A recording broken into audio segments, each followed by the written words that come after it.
Tonight we begin a new recurring series on World Focus that we call the Chinese Century, a series meant to explore that country's vast and growing influence around the world. A story published in today's Washington Post speaks to China's rapidly growing clout. It said that China has now surpassed Japan as the U.S. government's largest creditor, owning at least 10% of all U.S. debt, perhaps as much as $700 billion. That potentially gives the Chinese tremendous leverage over the United States. No question that the United States was subjected to Chinese espionage. The most serious counterintelligence failures. No other country has succeeded in stealing so much from the United States. This is a plot and a supposed conspiracy that on the face of it has just about everything. Communist China, in theory, stealing virtually the entire menu of the US nuclear arsenal, compromising the Allies' nuclear weapons across the globe, including Britain's Trident submarines. The People's Liberation Army in Beijing, again in theory, close to deploying now a nuclear missile whose design draws on stolen American secrets. And a President, Bill Clinton, who seemed to take his eye off the proverbial because he wanted to encourage trade with China, so selling them incredibly delicate technology like supercomputers and satellite systems, then receiving in return, wait for this, campaign contributions from American companies doing business with China. Indeed, there was money, it seems, from the Chinese government itself. The People's Republic of China has stolen classified information on every currently deployed warhead in the U.S. ballistic missile arsenal. The PRC has also stolen information on the neutron bomb, which the United States has not yet deployed. All right, let's start with the big issue in the 2012 presidential race, jobs. Why haven't jobs come back as fast as many people thought they should? Because they're going to China. China is taking our jobs, they're making our product, and we have to do something about it, and we have to do something about it quickly. They are decimating our country just as OPEC is decimating oil prices.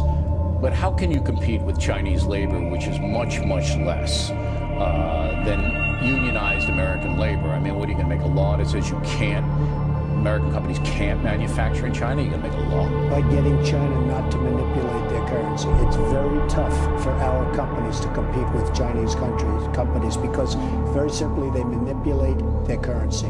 And when you manipulate a currency like they do, they're professionals.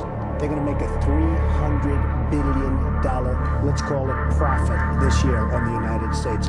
$300 billion. And more importantly, not only $300 billion, they're taking our jobs. We have to do something about China. We have to do something about OPEC. We cannot have oil at $105, which is going to go to $150 very soon. We have nobody to speak to these guys.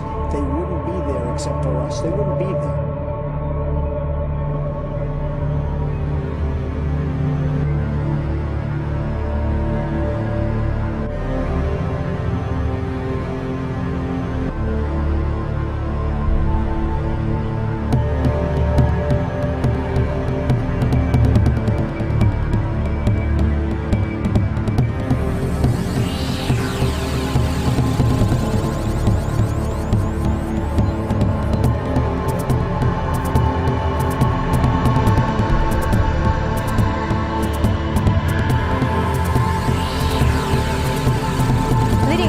Predict America's age will end in 5 years. The International Monetary Fund forecasts that after more than a century, as the world's largest economy, the U.S.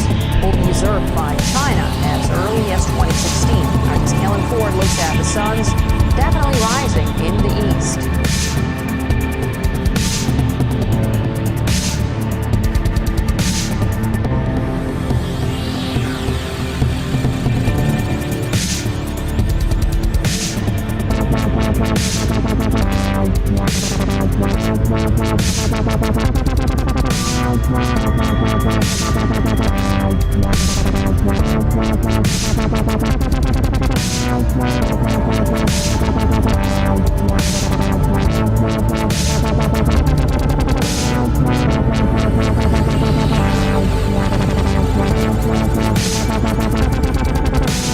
6th angel sounded, and I heard a voice from the four horns of the golden altar which is before God, saying to the 6th angel which had the trumpet, Loose the 4 angels which are bound in the great river Euphrates.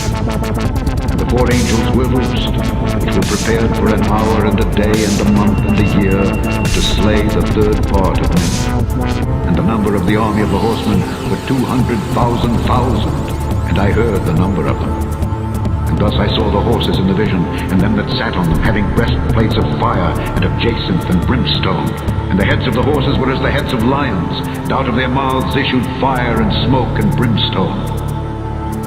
By these three was the third part of men killed, by the fire, and by the smoke, and by the brimstone which issued out of their mouths. For their power is in their mouths and in their tails. For their tails were like unto serpents, and had heads, and with them they do hurt.